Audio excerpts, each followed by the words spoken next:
The architects of us. Kevin opened one eye and looked at the city around them. He saw the shimmering glass towers of the banks downtown and the crumbling brick of the apartments where they lived. The treadmill is working exactly how it was built, Jamal, Kevin said quietly. It's designed to take our speed and turn it into power for someone else.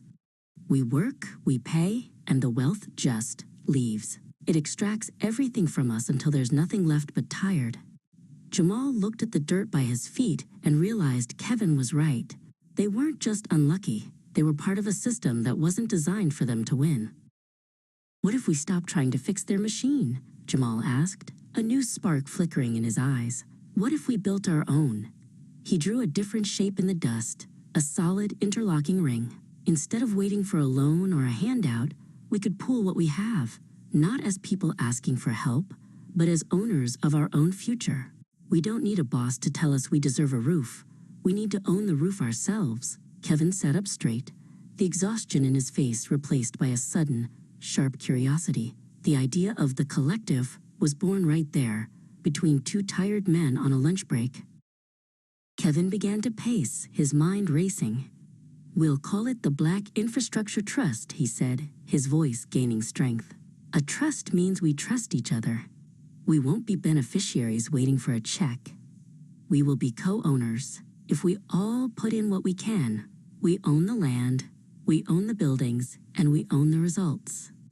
It's not a charity, Jamal. It's an engine. We're moving from individual desperation to shared security. He looked out at the street, no longer seeing a trap, but a foundation waiting to be poured.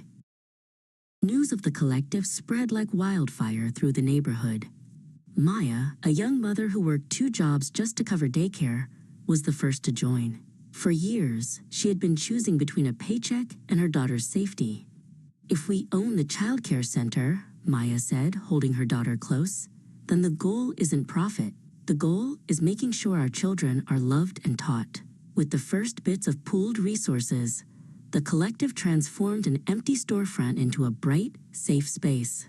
Maya wasn't a customer anymore. She was a member owner, helping decide how her child would grow. Jamal spent his weekends with Maya, looking over blueprints for the collective's next project, housing.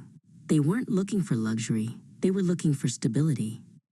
When the collective owns the apartment building, Jamal explained, no one can raise the rent just to make a quick buck. We keep the cost low because we are the landlords and the tenants. They stood on a vacant lot, imagining a place where the walls were thick, the heat stayed on in the winter, and no one lived in fear of an eviction notice. They were constructing a sanctuary, one brick at a time. Healthcare was the next pillar. Zora, a nurse who had seen too many neighbors skip medicine to pay for groceries, joined the trust to lead the clinic. She worked in a space that was clean, modern, and most importantly, ours. In the old system, your health was a line item on a spreadsheet, Zora said as she organized the new medical supplies. Here, your health is our collective strength. When you are well, we are all stronger. The clinic didn't just treat illnesses, it provided the peace of mind that comes from knowing you won't go bankrupt just because you got sick.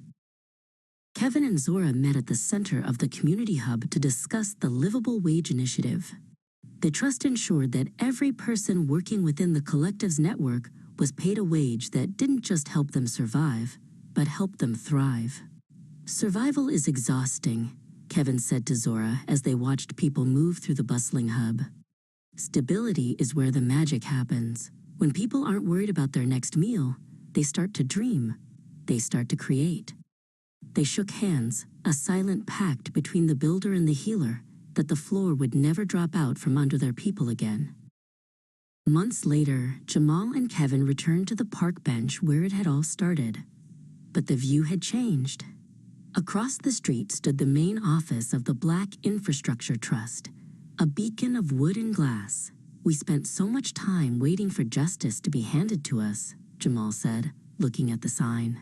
We didn't realize justice isn't a gift. It's something you build with your own hands. They weren't tired anymore. They were the architects of a new world, one where the treadmill had been dismantled and replaced with a path they paved together. Maya walked past the BIT building with her daughter, who was now a few inches taller. The girl pointed at a mural on the side of the building, a painting of many hands holding up a single golden roof. "We own that, Mommy?" the girl asked. Maya nodded, her heart full. "We do, baby. We own the roof, the walls, and the ground beneath our feet." They walked on, not with the hurried, heavy steps of the past, but with the steady, confident gait of people who finally knew they were home. They were no longer just surviving. They were finally free to live.